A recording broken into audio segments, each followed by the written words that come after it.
If you could see it from here, it's pretty amazing to see everyone here today. And a big, warm Schoolbox welcome to Meetup 2025. We're so thrilled at the response of this year's event and the effort and investment of you all to be here today. It's truly humbling. Tickets sold out a lot earlier than previous years, which shows that this event is relevant. It's a highlight of your year and you see real value in it, which is truly exciting for us. We're really excited about the experiences, the sharing, the learning, and the connections that you all make over the next couple of days. Before we get into our program, I'd like to acknowledge the traditional custodians of country throughout Australia and their connections to sea, land and community. We pay respects to their elders past and present and extend that respect to all Aboriginal and Torres Strait Islanders and their people across Australia here today.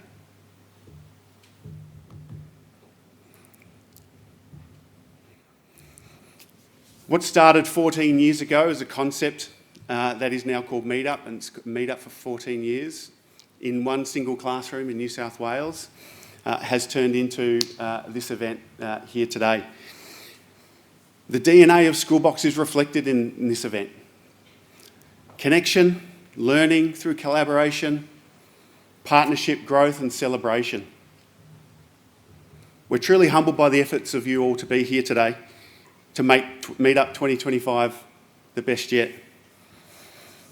I want to point out a few people who have made serious efforts to be here today. We have a record 175 people from interstate Australia, which is truly phenomenal. Thank you for investing the time and the funds to be here and a part of our community. In the battle of state of origin, Queensland, with 71 attendees, just pips New South Wales at 65. The per capita champions, however, are our Tasmanian community, with 21 of you here today. Thank you. Team Tintern, where are you? Spread out at the back. You're our leaders, school board leaders, with 9 people here today from the one school. Thank you. It's been a challenging year in some respects with you in some areas, and we really appreciate your partnership and continued investment in Schoolbox. A special shout out to one of our newer customers out west, Rehoboth Christian College. 7 of you here today, all the way from WA. Thank you. That's a huge effort. I really appreciate that. I thank our New Zealand community for continuing to partner with us and being part of our community, who have come across here and continue to support what we're doing. Thank you. As most of you are aware, we've been spending a number of years developing a platform and a foundation of customers in overseas international markets, particularly in Asia and the Middle East. Huge kudos to the Education in Motion and Dulwich organisation, who have sent 15 key staff to be here for not just Meetup, but spending time with some of our community during this week so they can learn. I'm going to embarrass you totally. I'd like all 15 of you to stand up, please, so we can all acknowledge you. We have 5 of you, thank you. Five of the crew have travelled from Dulwich, Beijing, 2 from Singapore, and 5 from South Korea. So thank you so much for being here. And lastly, we have 2 guests that have travelled the furthest. Lee Hull and Rob Bandy. I know you're around somewhere. I'm going to get you guys to stand up too. Why not? Lee, Rob. These 2 gentlemen represent 2 of our partner schools in Dubai, and obviously they've been part of our community for a number of years actually, and I'm just absolutely thrilled that you could be here for the first time this year, and hopefully very soon we'll be holding these events in your markets too, which will be pretty special. And of course, not everyone can be here at Meetup and have the opportunity to be here and experience this. What I'd love for you to do this morning and through the whole event is take the rest of the Schoolbox community along with the journey and flood socials. I want us to share the experiences and the love, and perhaps see what they're missing out on a little bit as well.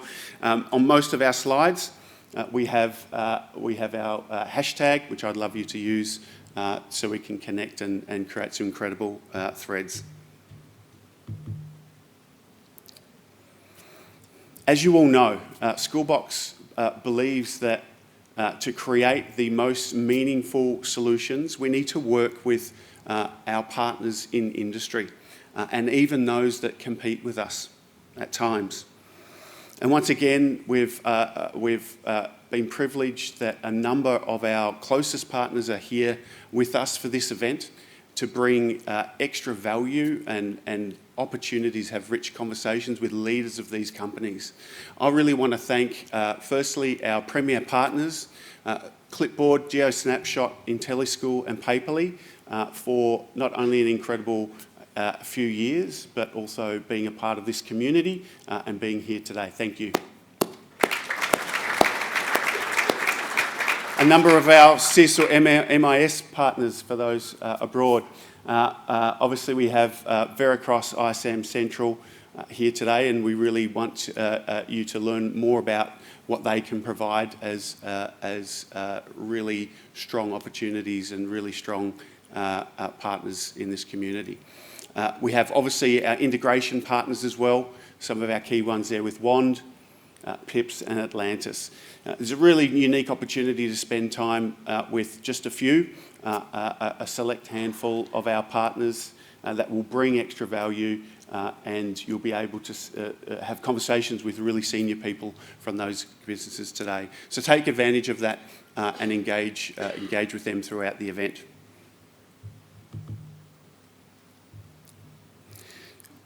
Most of you, but not all of you, are aware of our story.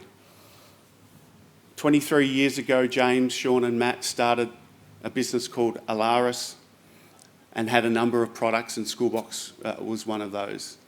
Then in 2009, committing fully to what the Schoolbox platform and business is today. And in more recent times, transitioning from a founder-led business to a business that has a more sustainable structure and distributed responsibilities. We're very different from the business that started in 2002. We're very different from the business 10 or 5 years ago. And that's been very deliberate to now tripling our business over the last 7 years. That growth has come from many things, but the core part of that is the trust, the partnership, and the collaboration with our Schoolbox community. We cannot do what we do or be what we are and have events like this without you as our key partners. That enables us to empower you. It enables us to create solutions that are truly meaningful for you in partnership. It also takes a group of really talented and committed individuals, Schoolboxers that have been part of their professional journey, colliding with Schoolbox's journey. I'm talking about those that are present here today, our whole business, but also those in the past. We cannot do what we do without true alignment to what we're trying to do, true motivation to be part of something bigger than what they are. And I'm so incredibly proud. What you see today and everything that you experience is due to our Schoolboxers and their commitment to what we're doing. I'm so proud of you all, and I'd love for everyone to say a big thank you to the Schoolbox team. Thank you.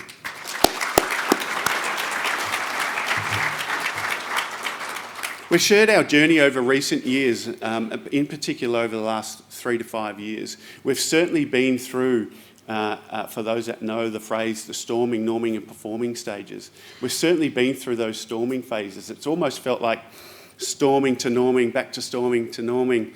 And we really feel we're at that phase now. We've learnt a lot and we've brought some incredible talent into the business. And we really feel like we're entering that next phase of performing. It's taken grit, it's taken huge commitment, it's taken a lot of failures, it's taken a lot of trust, it's taken a lot of initiatives to get to where we are. And we really feel like we really know our true recipe for success that's going to drive us into the future. And whilst we take that time to reflect, especially whilst we have the Schoolbox community here in front of us today to celebrate, internally we don't do that a lot, rightly or wrongly. We don't reflect on past successes too much. We certainly don't dwell on them. We really see what we've been able to create each year and over the collective of years. We really see that as the platform and the foundation for our future success. Over the past months, several months, there's been a real sense internally at Schoolbox. I'm not sure if that's come through to our community. We feel like we're entering a new era. We've shared a lot about our transition to being really deliberate and really focused on the things that matter, both from a product perspective but also a business perspective. Very focused plans and strategies and execution. And whilst that has been deliberate, this feeling that we have and this feeling that has been around for the last 6 to 9 months in our business isn't a deliberate feeling. It's almost happening to us. It's almost like a wave coming over us. We've had enormous success in many different areas. Our strategies have been all been really successful. Incredible new talent into the business. The growth that we've had and the development of our staff and development of our capabilities. Taking the next steps to go international and for early successes. Our huge investment in the Premier Partner Program, whilst there's been some speed bumps along the way, which is quite natural for an initiative like that, 45% of our whole Schoolbox community have taken on one or more of our solutions. And just this last week, and perhaps the culmination of the feeling over the last 6 to 9 months has culminated into us moving our headquarters from Camberwell. We've been for 10 years, almost half of our journey, that's witnessed the storming and the norming that I've just explained. And from what we were when we moved into that home and what that's facilitated over formative years of Schoolbox to what it is now. Now moving to a beautiful new space just up the road in Richmond, kind of caps off the feeling of this new era that has evolved. On reflection, on these milestones, on reflection what this era is and what this is happening to us, I can't help but get the same feeling, the same result at the end of those reflections. And Sean, I think, Sean Richards, one of the founders, really articulated this perfectly to our business yesterday. The best of Schoolbox is still yet to come. We have so much more that we want to do. So what does our next horizon look like? We've got really big vision for this next horizon. We really know, as I said before, we're entering that phase of performance. We really know what it is that resonates and what works through the testing and the trials of the strategies that we've had over the last 5 years. We really want to accelerate our product roadmap on the core areas that make Schoolbox special and the core areas that you rely on us most for. We want to play a larger role outside of Schoolbox. We want to play an even larger role in your ecosystems. We want to bring on new Premier partners. We want to extend our integration, both the width and the depth of our integrations. We're the market leader in that interoperability. We're not done with that. We're not satisfied with that. We really want to put the foot to the floor to continue that, to continue what makes Schoolbox special. We want to continue to invest in an internal strategy called Extend and Embrace, or Embrace and Extend, should I say. And what that is understanding and acknowledging schools' use of other platforms like your Microsofts, like your Googles, even the Canvases of the world. Recognising that is a core part of some of the schools that we are working with. Rather than compete against that, rather than create friction, embracing what you want to use, embracing how you want to use it, and then building solutions that extend your use of that to give it more value. 1 + 1 = 3. We have plans to work with your content partners to create more automation and more pre-population of Schoolbox. We've got visions of creating our own content through an internal initiative called Marketplace. And our longer term ambitions, those scary, audacious goals that we want over the next 5 years, is to look at acquisition strategies, looking at the best solutions that are in market, bringing them even closer under one roof so that we can create even more value in your ecosystem. So what's really, really clear to us, and what the last 12 months has really shown to us, 23 years in this industry, 23 years being partners to schools within Australia, New Zealand, and now overseas. We've done so much, but yet we've got so many things we still need to do and still want to do. And after 23 years, we really, really feel like we're just getting started. James Leckie, I'd like to invite you to the stage. For those that aren't familiar with James, our Chief Product and Technical Officer, the gentleman that started building Schoolbox and continues to build Schoolbox, to share the master plan for the Schoolbox platform. Thank you.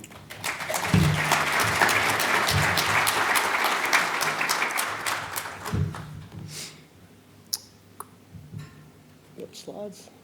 All right, so thank you everyone. Thank you everyone for coming along. It's great to see so many people here today, and I know this part of the presentation, we've brought it forward. I know it's always a bit of a highlight to hear where we're thinking of going, what we're thinking about doing, where we're going to be focusing our attention over the next 12, 18, 24 months of our sort of release schedule.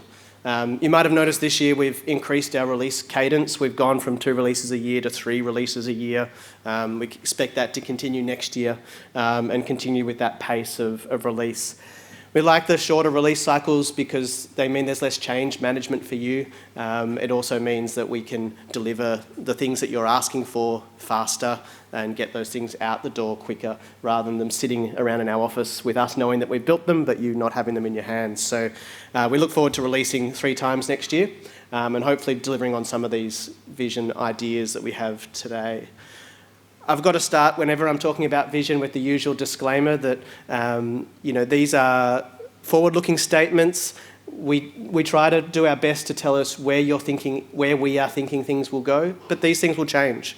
We're listening to feedback constantly. We're always taking your ideas and your suggestions on board, and things change in the marketplace as well. And we need to remain agile and adaptable. So although we might say we're thinking about doing these things, that might change as we adapt to that feedback. And I think you all appreciate how agile we are and how responsive we are to the requests that you have. First area that we're looking at over the next little bit is around the uplift of the UI and the UX within Schoolbox. The UI of Schoolbox was designed by Matt Samble almost a decade ago now, and we've been running with that same UI for almost a decade. At the time, it was revolutionary. It brought a whole lot of modern technology, responsive UI. It paved the way for us to be mobile first, touch-based devices, tablets. A whole lot of ability and accessibility was built into that UI, but we recognise now that needs an uplift and a new look, a new feel to update it to a new modern look.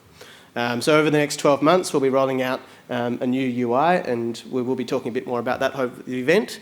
But that won't obviously be a sort of a force you into this new UI. You will have the choice to choose when that change occurs within your system.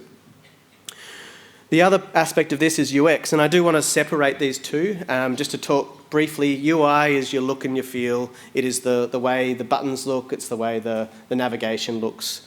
But the UX is a deeper, more challenging problem. This is the experience. This is how things feel, how things work, how things interact. And there are areas of our system that definitely need focus and uplift. We're going to be revisiting many of the workflows throughout the system, and we've already started this work, and many systems have already been uplifted over the last few months. But we're going to continue to reflect on different systems that perhaps are used quite regularly. We find that we get the best bang for buck focusing on those experiences that you're using every day and focusing on uplifting them so you get the best experience out of the platform. Some of the ideas in this space that we're looking at, one of them is connecting our resource booking system to the calendar to ensure a seamless workflow between the two, to make sure that when you go to create a calendar event, you can easily connect your resources and attach the resources into that area. We're also looking at modernising our save and real-time collaboration, so things are more dynamic. So you'll have the ability to edit content and it saves automatically back to the system, just like in Google Docs. We already have that in some places in the system, but we're going to increasingly use that throughout the platform and introduce that functionality in more places. And that also then brings real-time collaboration, having users be able to sit on two separate computers and collaborate over the same document at the same time as well.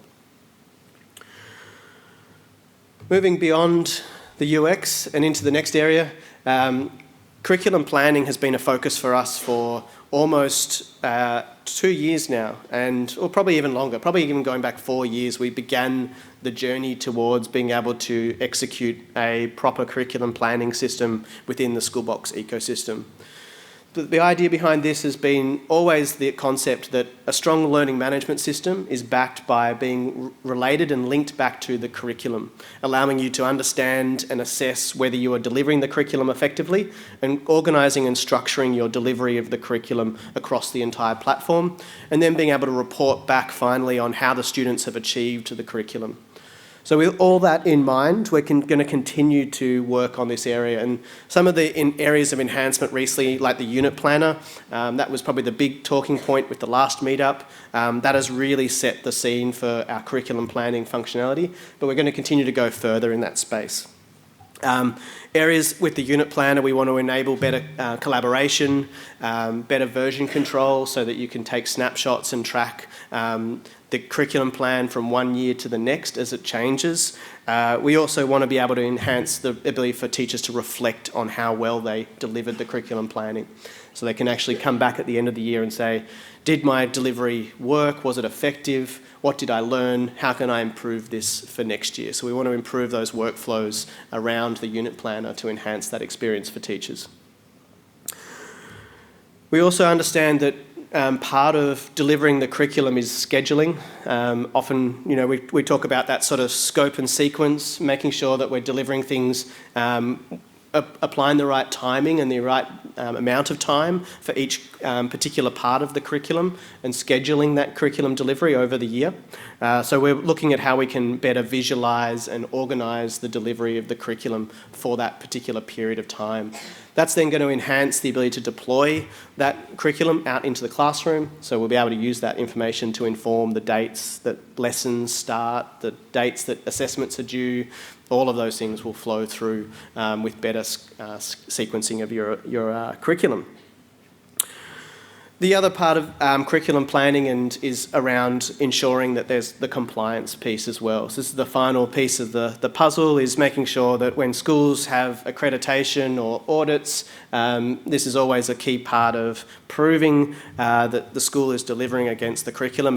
And different curriculum systems have different levels and different requirements in this space, but we recognise that Schoolbox is a great source of that information, is going to play a really important role in making sure that you're ready for those audits when they come and everything is available and exportable as required for those purposes. So that's going to be a key part of our final delivery with the curriculum planning.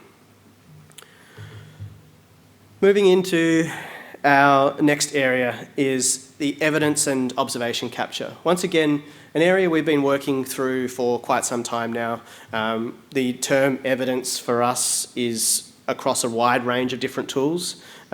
We see evidence attached to learning moments, we see evidence attached to badges, we see evidence attached to due work.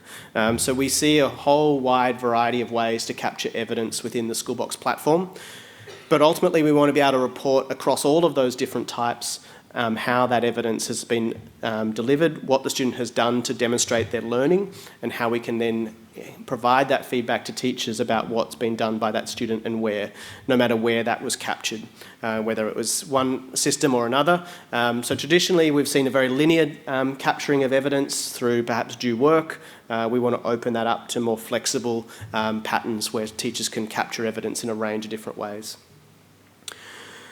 Obviously, that's going to help us build a complete picture of the student, and so being able to show everyone a complete picture of the student's learning across the school, across multiple years, breaking out of the idea of just the teacher in that classroom, but also demonstrating learning in extracurricular activities, in other areas of the school.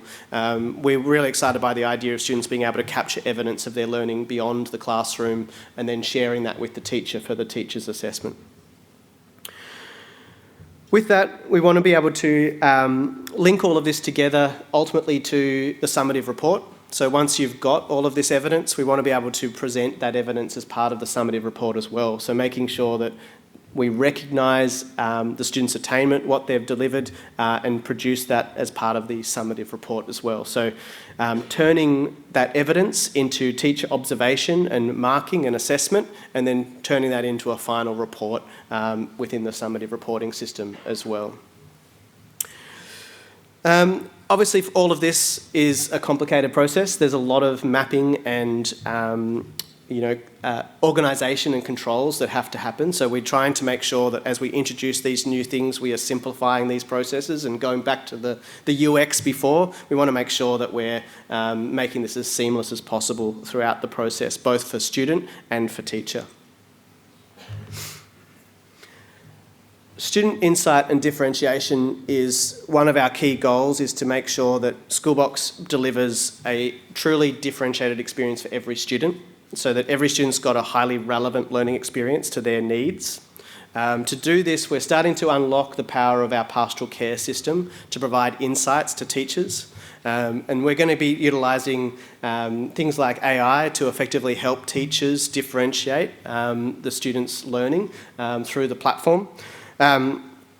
We've already got schools loading ILPs into the pastoral care system, and so this is going to lead us to a level of insight into how to appropriately differentiate for each student. We also see opportunities to help teachers group students and segment their classroom into groups for specific learning areas and learning needs. So helping teachers organise their classroom and their delivery of assessment for particular levels of students within their classroom. We recognise within a classroom a teacher might have a whole range of different requirements, different learning needs, and Schoolbox as a platform should be able to help a teacher deliver effective curriculum to every individual student. With that, we also see a great opportunity with AI as well to help teachers understand what learning level students are at, utilising AI to assess and understand where each individual student is, and then provide feedback to the teacher to help the teacher better segment that classroom as well. And so they know what they need to teach to which students need the appropriate support. And speaking of AI, I come to my last slide. So AI is obviously a huge change that's happening across the industry right now, and from a product perspective, there's a whole range of functionality that's rolling out already throughout the platform, and we're going to continue to deliver new functionality. But I wanted to just stop before we go into talking about the specific functionality and talk about the infrastructure that's going to be required to deliver on this. And A few years ago, almost a year ago now, we sort of launched our AI charter and sort of talked about what AI meant to us and how we wanted to use AI within the Schoolbox platform. And so the AI infrastructure, from my perspective, will need to help us deliver against that charter. You'll need to ensure that, one, that any content that we send to a third party is pseudo-anonymized, so we're removing all of the personally identifiable information. We're stripping that content out of any AI information that's being exchanged with a third party, making sure that you can rely on information that you're putting into Schoolbox to be secured within Schoolbox and ensuring that it doesn't go out. Still leveraging and making the most of the AI services that are out there, that are available, but ensuring that any PII doesn't leak out of the Schoolbox system. The second part of the AI infrastructure that's really important is oversight. We don't know what AI will do in any one time. It can respond in weird and abnormal ways. And so it's important that we maintain oversight and watch it at all times. And that's at all levels of responsibility. So that's from us as a vendor, but also down at the level of individual schools and even down into the classroom. Teachers need to be able to monitor what's going on, what behaviours are happening within in that environment, and ensure that they're keeping a close eye on any engagement with AI. So we're going to be providing full oversight, audit logs, controls of any interaction with our AI system as well. And finally, we want to make sure that we implement this ability for schools to implement their own guardrails. So if you, as a school, have any particular settings or policies that you wish to implement within your AI system, we want to make sure that you can set those controls in place and protect your students from any inappropriate AI interactions. So it's really important for us to provide you all of those capabilities as we're rolling out these AI features, and that's just the background infrastructure required for us to start to roll out services for your school community as well. So making sure we take all of those reasonable steps first and foremost will ensure that when AI is rolled out through Schoolbox, it's safe, it's secure, it's ethical, it's responsible, and that's what we really are focused on at the moment with our AI rollout and deployment. There's one final part of AI infrastructure that's really important for us is uploading our data into a RAG. For those that don't know that term, it's a database for AI to search against. We want to make sure our information is easy for people to access via an AI engine as well. So ultimately, you'll be able to search with Schoolbox AI, ask a chatbot a question and have it search the Schoolbox system for any answers as well. So that's also as part of that AI infrastructure that we're building out over the next 12 to 18 months. That's it for my vision presentation. I'd like to now hand over to Chris Barr. Thank you very much for coming along. I really appreciate it. And I'll be seeing you all throughout the time. And please do come up and have a chat to me about the roadmap. If you've got any questions, I'm happy to answer them. Thank you very much.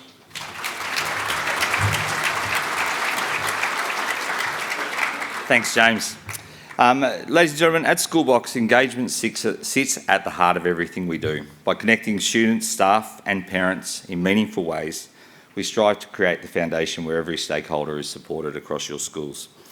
With this in mind, it gives me great pleasure to introduce today's keynote speaker, Rachel Stewart.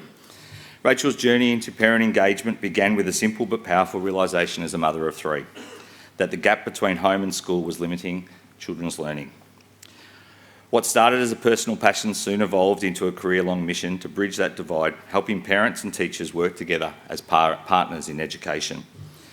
Today, as founder of Practical Learning and an award-winning leader in education, Rachel brings over 15 years of experience in training, coaching and advocacy to schools across Australia and beyond. Through her books, podcasts and national speaking engagements, she continues to inspire educators and parents alike to build strong connections, shift school culture and create learning communities where every child can thrive. Please join me in welcoming Rachel Stewart to the stage.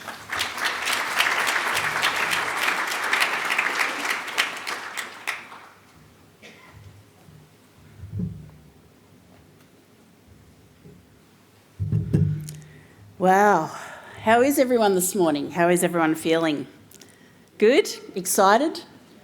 The next 2 days you're going to be learning and collaborating together, and I'm so excited to be here to share my journey and learning, and I'd like to thank Chris and Grant, for choosing me to share my learnings with you. Over my last 15 years in working with school leaders, teachers and parents, there are not many conferences that have parent engagement as the key agenda item. So it's my absolute pleasure to be here to actually deliver this presentation with you today. So I trust you've had your coffee, your Melbourne coffee, and you're all set to go. I have a question for you to start the day. Who here has been lucky enough to go to the island of Fiji, to visit the island of Fiji? Show of hands. What is the first thing they say to you when you step off the plane, or even on the plane? Call it out. Bula. Bula is a welcome in Fiji, if anyone hasn't been there. It's the first thing that they say to you every morning when you come out of your beautiful room in your resort. And everywhere you go, you are greeted with that word bula. And you can't underestimate the impact that has on you as a person, even just as you step foot into the country off the plane. And I was very lucky myself 15 years ago to visit Fiji, and I had a very profound experience while I was visiting this beautiful island. My husband and I at the time hadn't had a holiday for about 10 years, so we decided to go to Fiji and see what it was all about, see what all the fuss was about. And that greeting instantly meant that we could relax and go into Fiji time, what they call Fiji time. And for those of you who have been to Fiji, you know that is pretty much like their brand now, being in Fiji time, relaxing, having a nice holiday. And I happened to be staying on a resort way out on one of the islands, the last islands of Fiji. So it was quite remote. And across from our island, there were 2 other islands that you can see in the photo. And at the time, we wanted to go to a church service. And the church on the island wasn't having a service that weekend. So it was suggested that we go across to the island across from where we were staying. We were the only 2 people who were going across that evening, and we hopped onto the boat, and it was a beautiful evening with just the moonlight for light. As we crossed the water, we didn't really know what to expect. As we disembarked the boat, there was no lights, it was pitch black, and we had to walk through the jungle to get to the church. And as we got closer to the church, there was beautiful singing from the islanders, the Fijian Indigenous islanders. And as we moved into the church, as we entered, we instantly felt welcome with that greeting of bula. And the church service itself was beautiful. There were 3 choirs, and none of them had instruments, just their voices. And it was just a magical experience. After that service, we got invited back to their community hall to share a meal. And we shared a meal sitting on the ground, sitting on the floor. And at the time, there was a community meeting happening, and the chief was holding a meeting, and the whole community was there from both islands. And what they were doing was really just sharing a meal together, being together, and exploring what the possibilities are and how to protect their culture, how to protect their future on such a vulnerable island for their children. And they had all come together to support each other in that journey. And as I sat there and listened to the banter that was going on and the joy in their eyes and being asked lots of curious questions about what it's like to live in Australia, I realised that this was my purpose. This is what community is about, the gathering of people to support children. And this is how to do it and get back to basics and be authentically connected with each other to be able to come up with ideas and ways and strategies to be able to support our children and their future. So I thought about that and I thought, well, for that to happen in our school communities, in my experience, we need to create radical change in the way that we relate with each other, in the way that we relate with parents. Now, when I say the words radical change, some of you might feel a little squirmy about those two words, and I'm a bit of a passionate word person. I like to unpack words and what they mean. The word radical itself means to be a bit rebellious, going outside your comfort zone, being courageous, being innovative, being a little bit radical. And the word change, of course, is probably something that everyone is familiar with. We are constantly going through change and we are constantly having to adapt. And the word create, we are all creators and we are all creators of our school communities. And we have a very important role. Everyone in this room has an important role to be able to create that radical change. And what it will take is to get back to those basics. And when you have all the tools, the communication tools at your disposal, what is underlying is the relationships that you have formed with parents to be able to actually utilise those tools. So each of you in the room probably think that you're in the business of education, but you are in fact in the business of human development. And human development is not necessarily something that we are taught. We actually have to just feel our way. Learning how to build relationships is not something that comes naturally to everybody. And yet we are sort of left floundering a lot of the time in how to actually relate with each other, particularly the relationship between parents and educators. It is a very complex one because we both have something in common, and that is the child at the centre. However, what are each of our roles in that space, and how have we unpacked that? So at the moment, you're in the business of human development, but we are seeing a lot of student behaviours changing and schools having to manage this. We are seeing a lot of students absent from school, and I think at last count I saw around about 40,000 plus children are being homeschooled now, just in Australia. That is a lot of children who are not going to school anymore, who are not coping with school. Teachers are stressed and overwhelmed as well and are leaving the profession. There's a teacher shortage, not just in Australia but around the world. Teachers and leaders are leaving as well, and we're losing a lot of good leaders. And unfortunately, there are some parents who are becoming more aggressive and demanding because they're feeling frustrated, and perhaps they're struggling themselves. And of course, then there's students who are struggling as well. So human development is one of the most critical areas that schools need to be focusing on right now.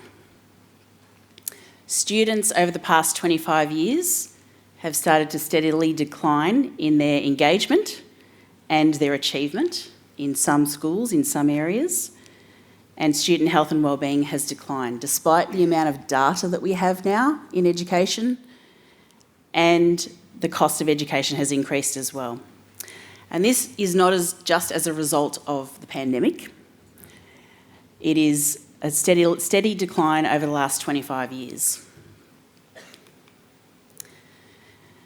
So we can see that the foundations are actually crumbling. And we can hold on to old ways of doing things and just brush it under the carpet, or we can tackle it head on. We need to steady the ship and rebuild the bridges. So I want to share with you my own journey.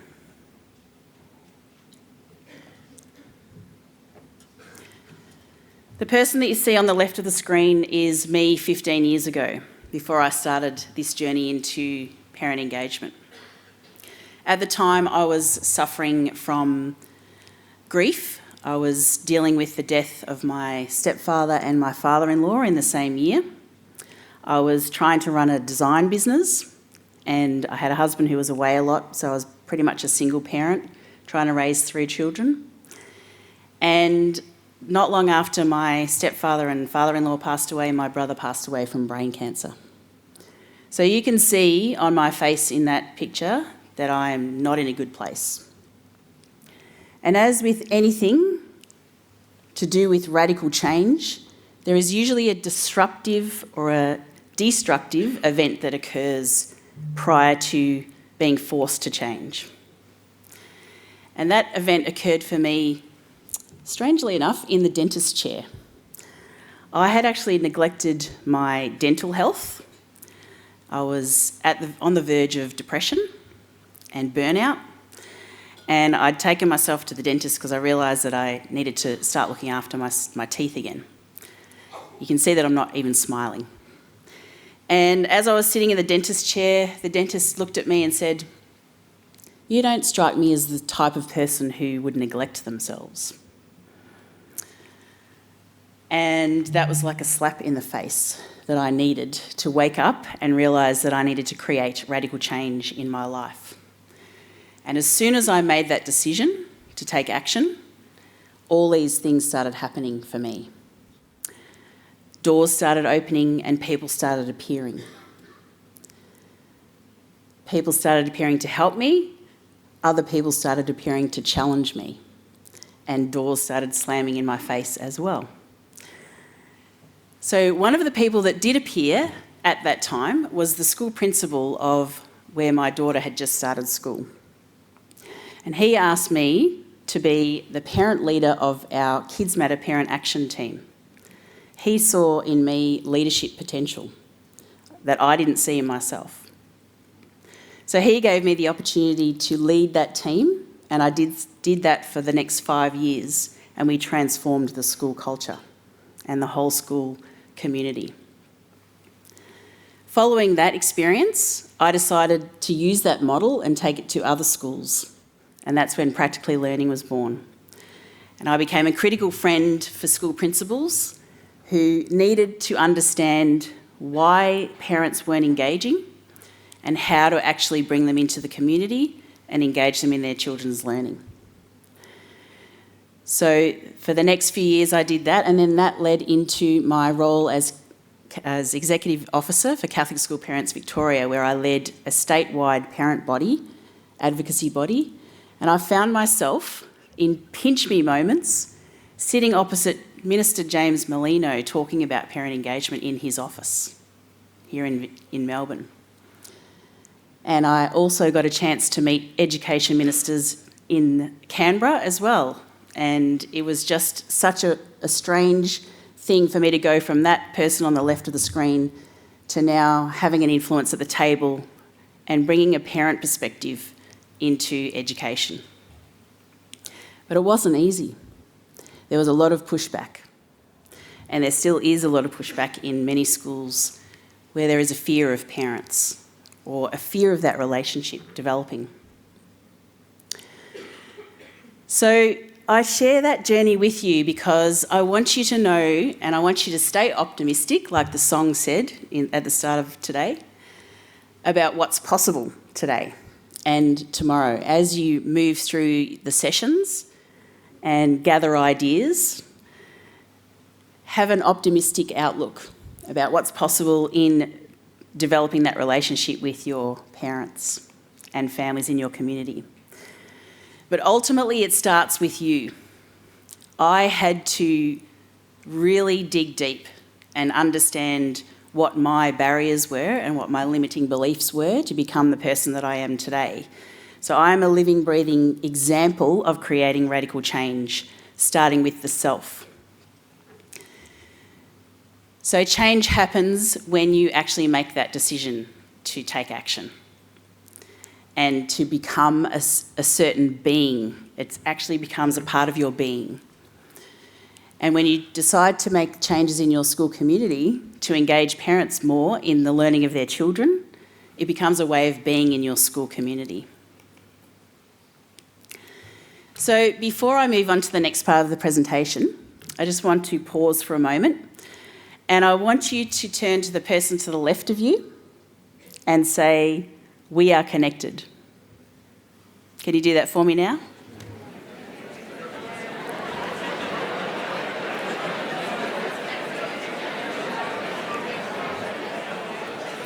And now turn to the person on the right and say, "We are connected."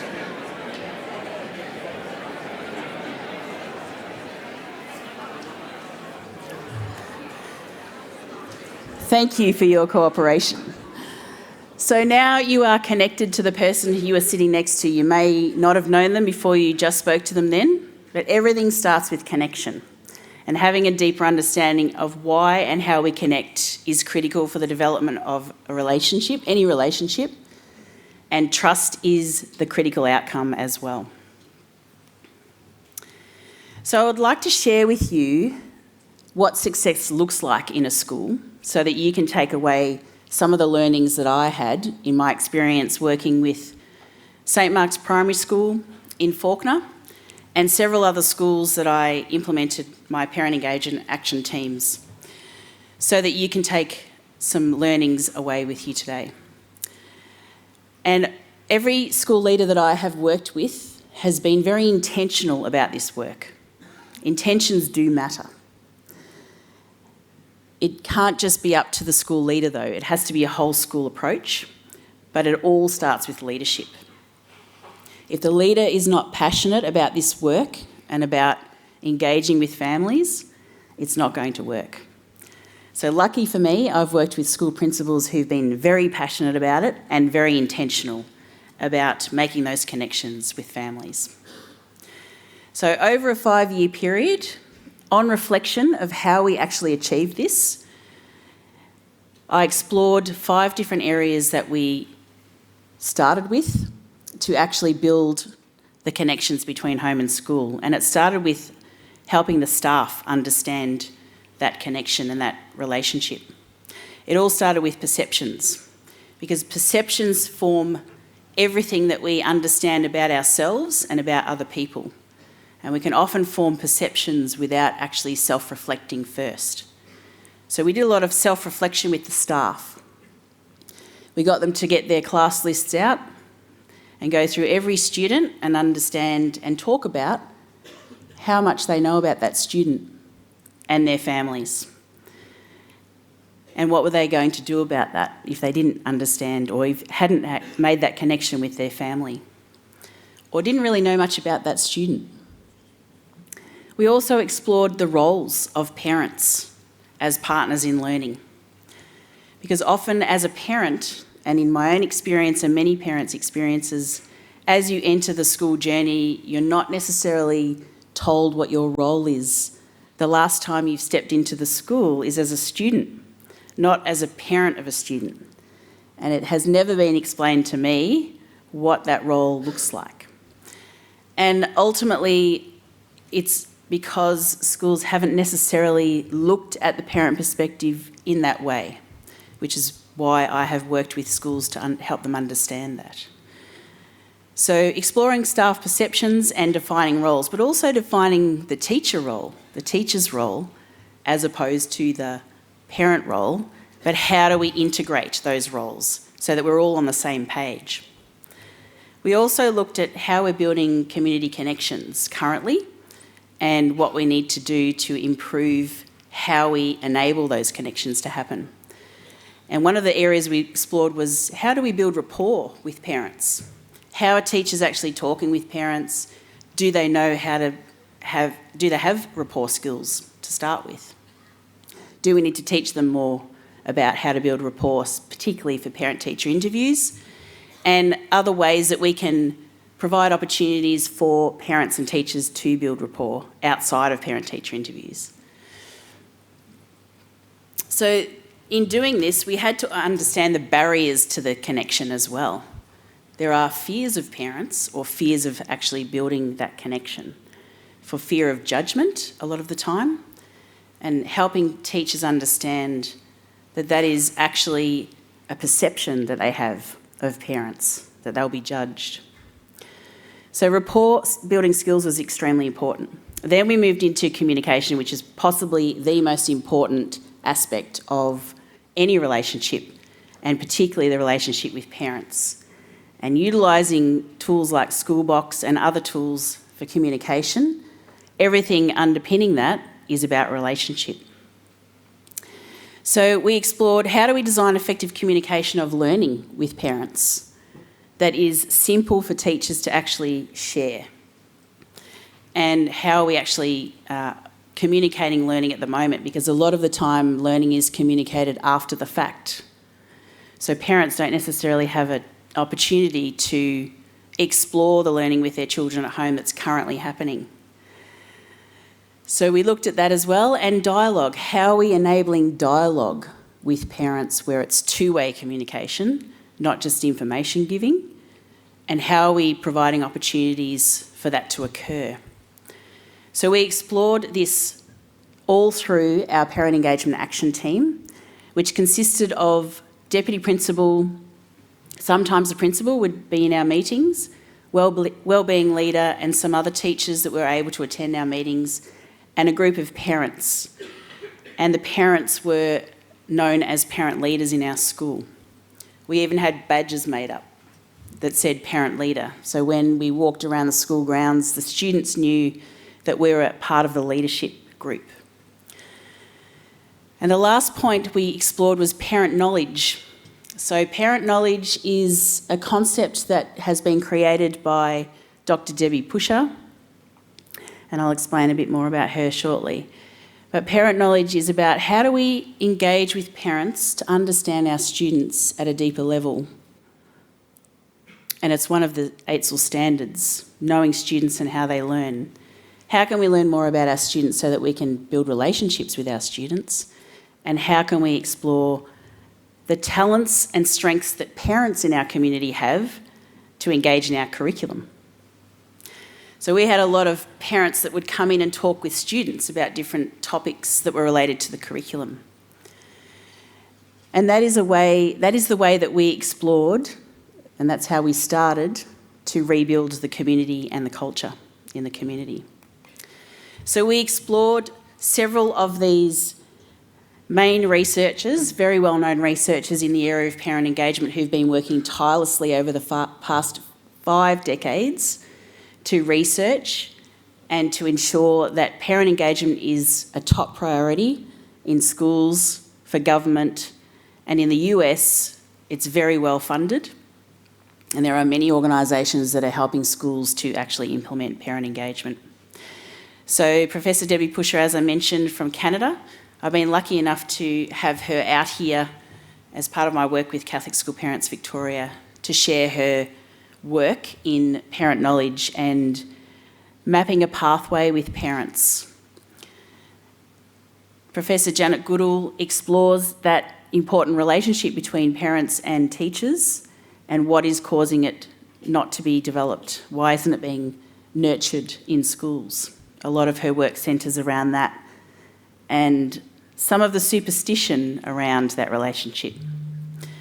We were lucky enough to spend a lot of time with Dr. Georgia Tiro, who came to the school and shared in sessions around building relationships. And I was asked to go to New Mexico on a study tour to learn from him and other schools what they were doing in the US to support families. And what we saw over there was quite groundbreaking. We saw communities that were quite poor, who were supporting families to find work. They had community hubs, they had portables full of food for families, they had a babysitting service for families to actually support them when they were going for job interviews. They'd thought about different ways that they could support the families because, as we know, when we support families, the flow-on effect for children is exceptional. They are able to thrive. So that experience was very profound as well, and we brought some ideas back to our school. And the teaching staff were so moved by what they saw the teachers doing over there as well, and the tireless work that they do for those children. Dr. Karen Mapp is very well known around the world as the creator of the dual capacity framework, and Anne T. Henderson works very closely with Dr. Karen Mapp in the US as well, and they're all still working in this field because they're so passionate about it. So I've been lucky enough to learn from and work with each of these people. So these are some of the frameworks that we explored and some that are available have been published more recently. So the first one is Partners in Education, the dual capacity framework, which I'll unpack. And the second one is a new playbook that's just come out with, and it's full of examples of how schools have engaged with families and their communities. And the Australian version is the Eracy Implementation Guide for Schools. And this has been, each of those have been based on the dual capacity framework and the work of each of those people I just shared with you as well. So I'll just leave it up there for a moment if you want to take a photo. So this is the dual capacity framework, and this framework underpins all of the work that I've done with schools since working with St Mark's. And it is probably the most robust and widely used framework. And as with any framework, it's open to interpretation, but it gives schools a guide to be able to follow, to be able to achieve effective partnerships with families. And as with everything, we start with the end goal in mind. And then we looked at the challenges. What are the challenges for educators in engaging with families? A lot of the challenges lie in a lack of training in parent engagement. And in Australia, there are not many training organisations that provide support for schools in this area. It's more likely to be found in the US, which is why we've had so many international guests from overseas to come and speak with schools. We also had a look at what other barriers there are for families. And many of the challenges that we explored were being in a multicultural school, obviously a language barrier, and cultural barrier. And how do we actually break down those barriers for those families? So through our Parent Engagement Action team, we were able to break through those barriers by having some of the people on our team from those communities to be able to connect with those families.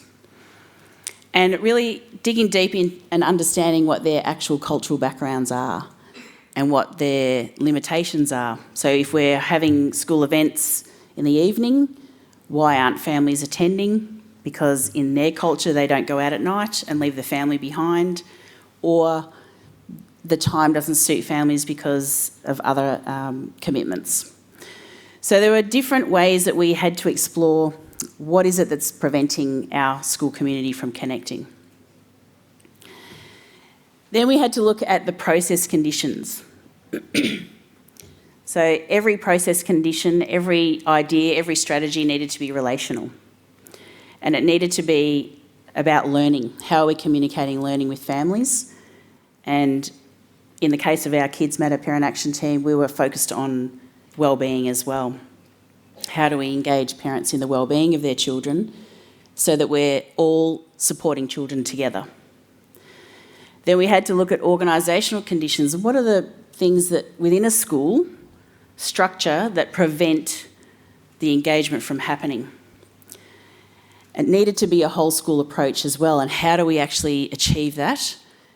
And that is working with staff and with families at the same time in a dual capacity. And dual capacity was all about building the capacity of our educators through the training of building rapport and having an understanding of parent roles, and also training parents as leaders, but also helping parents understand the learning that's happening at school. And I'll share a few examples of that shortly. So from that framework, I decided that it needed to be simplified for schools, because we look at frameworks and we can get a little bit muddled of where do we actually start and how do we interpret this framework. So that's where Connect, Engage, Inspire was born for my business to actually implement in schools. So the Connect phase was all about relationships and communication. Focusing on those first, as I mentioned, everything starts with connection. How do we focus on these first to be able to then engage parents in learning, engage in conversation?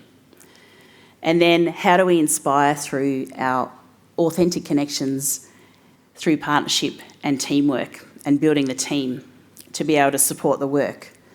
Because we can't do this alone. We need to have a team who are dedicated and passionate to actually implement the strategies.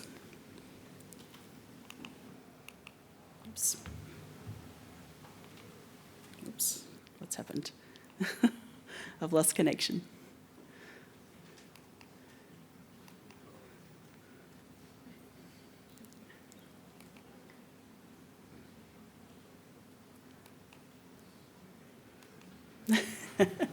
Okay, we're back. All right. So what we effectively created was an inclusive community where we knew all the backgrounds of every parent and every family in the school community, what their family context was, and how to actually work with them, and how to work around some of their needs rather than just the school needs. We created a community culture, a culture of community, and we did this a lot through experiences. So my experience in Fiji was the catalyst for showing schools how to actually create experiences that parents come away from and they want to come back for more. And a lot of that stemmed from actually asking parents what they wanted.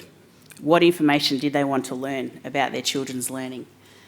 What information weren't they sure about that we could share through different experiences, and building those experiences around the topics of interest for parents. So the second phase in the process was to create powerful communication with purpose to reach and engage and impact the audience. And that started with understanding who our audience is. So I want to unpack with you a little bit more now the research of Dr. Janet Goodall around just knowing who your audience is and what their roles are in the school community and in engaging in their children's learning. And this research came out of the dual capacity framework as well, in understanding each of those roles and how that impacts students in understanding how they're learning. So we unpacked each of these through our parent engagement action teams and just dug a little deeper into what is it about partners with teachers. How do we actually partner with teachers?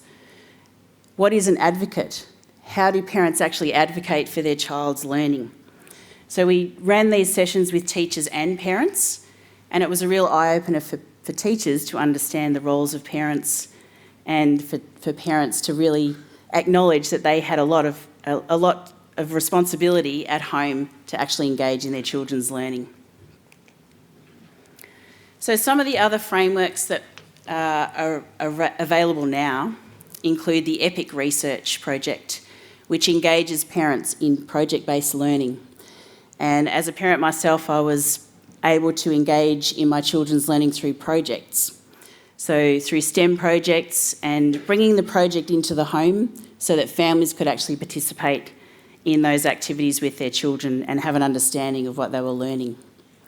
And it's about creating those opportunities for learning in the home, those opportunities for conversations around learning, and this project actually explored some of the trepidation and concerns of staff in working with parents on the project, but the outcomes were really successful for those schools that participated. Just an example of the framework in action showing that each of the activities that were implemented in each of the schools, there's a whole list of activities and initiatives that were developed through action teams like ours that show all the different stages that they go through for each project. And they explored each of the parent roles that were included, that they were actually targeting for each initiative.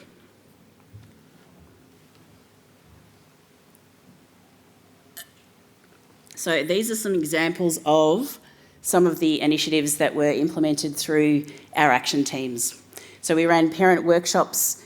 We had workshops on how students are learning maths now, because parents had questions around how are students actually learning maths because I don't know how to support them at home. We asked parents what concerns they had around maths, and they wanted to know more about the bullying policies. So we had restorative practice sessions where parents had the opportunity to learn what restorative practice actually was and have the opportunity to ask questions as well. So that was about enabling dialogue in a room like this to invite parents more into the conversations and to air their concerns around what strategies were being implemented in the school at the time. So we also had classroom immersive sessions for parents where they were able to come into the school and sit in a classroom. So we had a wellbeing day where all the classes were centred around wellbeing, and parents were able to learn what children were learning in their wellbeing sessions. I happened to sit in on one that was about optimism and pessimism, and we were able to interact with the students to have conversations about what they were learning. Then, as parents, we were able to come home and understand the language and have a shared language between home and school of what the children were actually learning. So we also had some what is learning sessions with parents to help them understand what learning actually is and get their perspective on what learning is for them. Also, creative projects to gather feedback. So there were ways that we were trying to explore how to gather feedback rather than just doing surveys. So one of the projects we worked on was, in one of my schools, was an art project. So the art teacher created a tree that sat in the foyer, and all the leaves were given out to parents, and they were able to write their answers on the leaves, and that stayed in the foyer. And it communicated, it had an impact in how it was communicating parents that their perspective was valued in that school community. And any questions that they had about learning were answered. We also had online sessions during COVID and explored different ways to communicate with parents through community engagement forums as well, inviting community organisations into the school to talk about how they wanted to connect with families and support them. Because as we know, schools are not able to support all families, but community organisations are willing and ready to work with schools to support families that need support. So through our communication efforts, we also explored a framework around every piece of communication that goes out to schools, to families. Every piece of communication needed to have a purpose. What is the purpose of your communication? If you're just putting out communication for communication's sake, providing information, let's have a look at how we can structure a purpose around that. How are we listening and informing with parents? Are we actually listening to parents and what their needs are? And also, how will the communication impact the audience? So in marketing terms, there is a call to action on every piece of communication. And sometimes communication is put out to parents and they're not necessarily sure what they need to do with that communication. It may not be explained to them. So how can we improve that and change that for parents? And think about the end user of our communication and how they're actually expected to respond. And how are they actually receiving that communication? And then how is the communication paced? And by paced, I mean, how is your communication a little less formal, a little bit more playful? And is it relational? When you're writing or when you're sharing information, is it relational? Is it building that trust? Is it building that relationship? And how are we accepting of the emotions and needs of families without judgment? And that all comes back to the work that we did around perceptions and removing judgment of families. And being curious, asking questions, constantly asking questions, and also inviting questions from parents as well. So when you do send communication out, are you open to having questions back from parents? And how prepared are you for those questions? And also connecting with empathy and feeling and emotion and compassion in your communication. And perhaps one of the most important aspects of communication between home and school is transparency, so that people don't feel left in the dark. And as Simon Sinek says, transparency can be a scary thing, but it doesn't mean that you share every single detail of your plans, but you need to give context for families of where those decisions came from. And as educators, you often don't have a choice in the decisions that you have to share and implement in your schools. But often parents don't realise where those decisions have come from and how they impact families. So being more transparent is essential as well to build that connection. So we also looked at the different ways that we communicate. verbally, through our voices, written communication, online communication, all the different ways that we communicate so that we could understand at a deeper level what's working and what isn't, and how can we create change.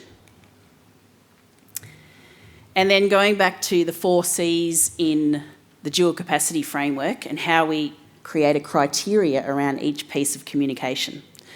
So how are we building confidence with parents through our communication?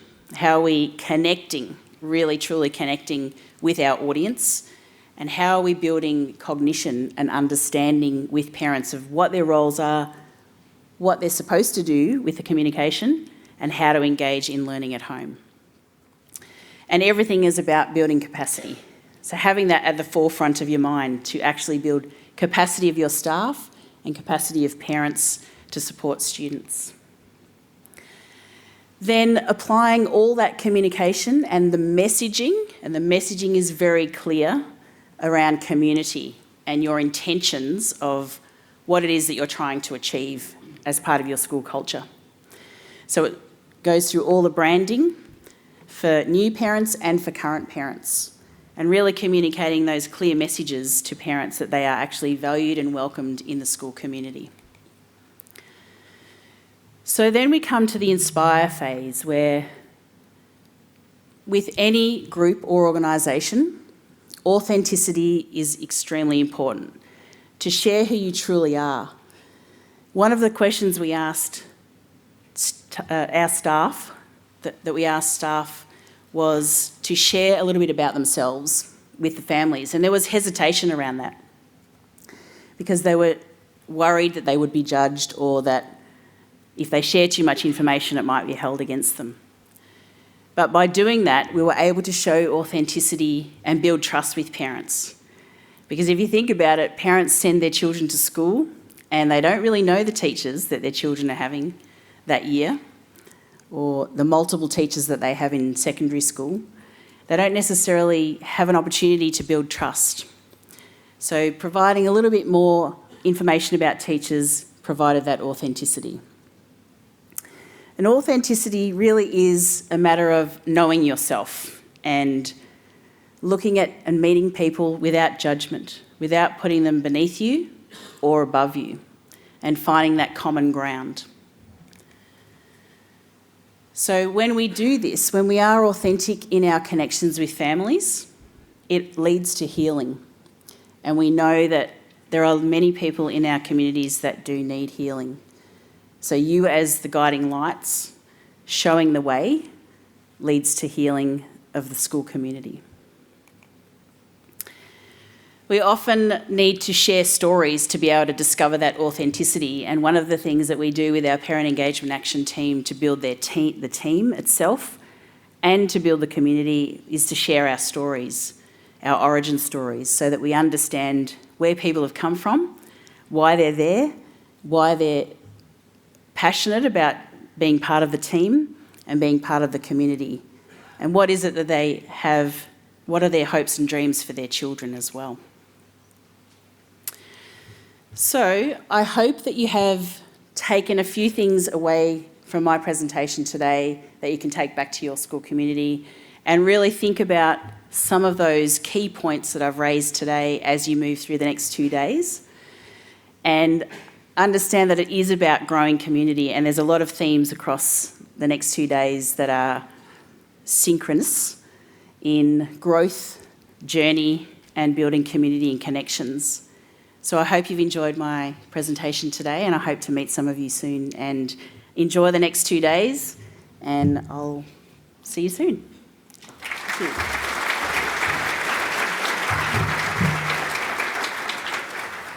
Thanks, Rachel. I was writing a few notes down, so excuse me for looking down at my screen again. But I think listening to Rachel, I was reflecting on the Schoolbox, the product, and the message that James shared with me when I joined the business 3 years ago.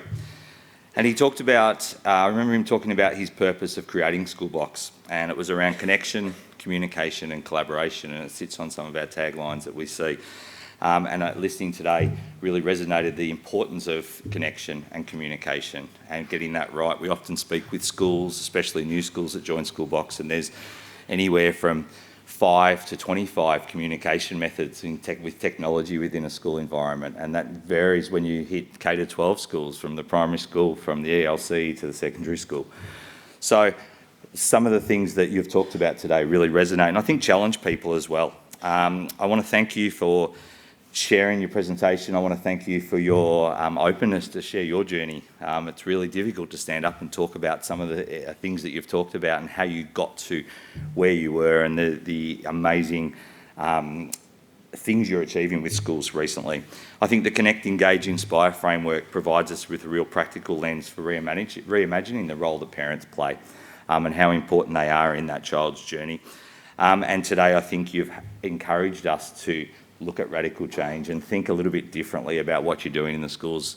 I'm pretty confident that we've got over 300 schools that are doing amazing things with their parents, but I think we can always sit back and reflect and review what we're doing and how we might do that a little bit better. So, ladies and gentlemen, can you please also thank again Rachel for her presentation, and we loved having her at Schoolbox. Thank you so much. Thank you. Thanks.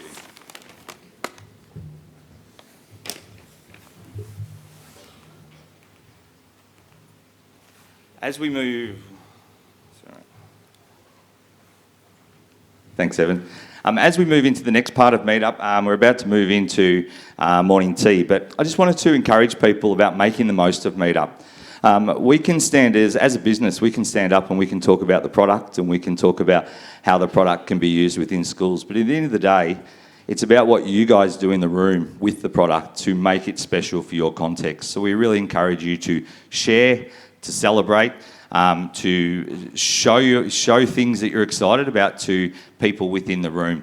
The presentations that you're going to see have got lots of opportunity for you to make connections. You'll hear from lots of schools who are built into the presentations across the next 2 days. So we encourage you to ask questions and have a great time. As Grant said at the start, please make sure if you're using socials, tag Schoolbox in. We'd love to share the great things that you're doing within your school environments. This year we've done something a little bit different. We recognise that Schoolbox has been on that journey for 23 years. On your lanyards, you will have some badges. If you've just got a Schoolbox badge, your school's been with us for less than 5 years. And I want to make a caveat here. It's based on the school you're currently at. So we know we've got some people in the room that might have a 5-year badge and they're sitting there looking at it going, I've been with Schoolbox schools for 10 years. We apologise. If you really want a 10-year badge, come and see us and we'll sort something out. But obviously, the reason we've put the badges on is to create conversation. We recognise there's a whole lot of experience in the room. So if you see somebody with a 10-year badge on, they might have only been at the school for 3 years, but ask them questions, because there's going to be a different lived experience in Schoolbox from somebody who's just joined. The next thing I wanted to share with you is this year we're also doing something a little bit different. We recognise that lots of schools will be presenting, and some of those schools have got where they need to get to as a school with support from Schoolbox and being partners with Schoolbox. So we've introduced what we're calling a strategy studio. We're going to have our education consultants and our school engagement managers at Strategy Studio. So if you step out of a session and you go, I really want to know how we can do that at our school, I encourage you to go and visit the Strategy Studio, and we'll work with you and talk to you about what are the options that are available for us to support you in doing that. Like always at Meetup, the live support desk is there. Great opportunity for you to put a face to the name that you might speak to on the phone or speak to online through tickets. The support team is going to be available to help you through anything that you want to be helped through over the 2 days. So please stop by and say hello. They get a real kick out of meeting the people that they speak to online as well. The exhibitors are all set up in Sophie's Lounge. Now, Sophie's Lounge is the big one that a lot of you may have already been in, where the coffee and the morning tea will be, and the food will be. Please take the time to say hello to our exhibitors, to find out what they do, ask them questions. They're really looking forward to engaging with you in that space. Schoolbox is about community. One of the things that we want to do is continue to build community, and we want to make sure that we celebrate and have a little bit of fun on the way. So just outside the door, there are a couple of things that we're excited to see people go up and have a go at. We've got some digital cameras to capture the experience of you and the school here at Schoolbox Meetup in front of the media wall. we would love anyone who wants to come up and talk about their journey with Schoolbox to speak with the marketing team. We're capturing some content to try to celebrate all the great things that are happening in your schools. And a really nice opportunity also sitting right next to the media wall is a massage studio this year. So there are 2 masseuses out there doing wonderful jobs. So if you'd like a massage for a quick 5-minute massage, please stop by and say hello to them. Lastly, I just want to say thank you for coming to Meetup. We hope over the next 2 days that this is a really rewarding event for you. We know our school engagement team and our education consultants and members of our product team have put a lot of time and effort into building the presentations for you that you're going to see. So please enjoy it, have fun. If you need any questions throughout the period of time, speak to anyone with a blue t-shirt on. Everyone's around to help you have the best time you can. I'm now going to respectfully ask everybody to hop up and make their way out to morning tea so we can get the room set up for the next sessions. Thanks very much. Have a great time. Well done. All good.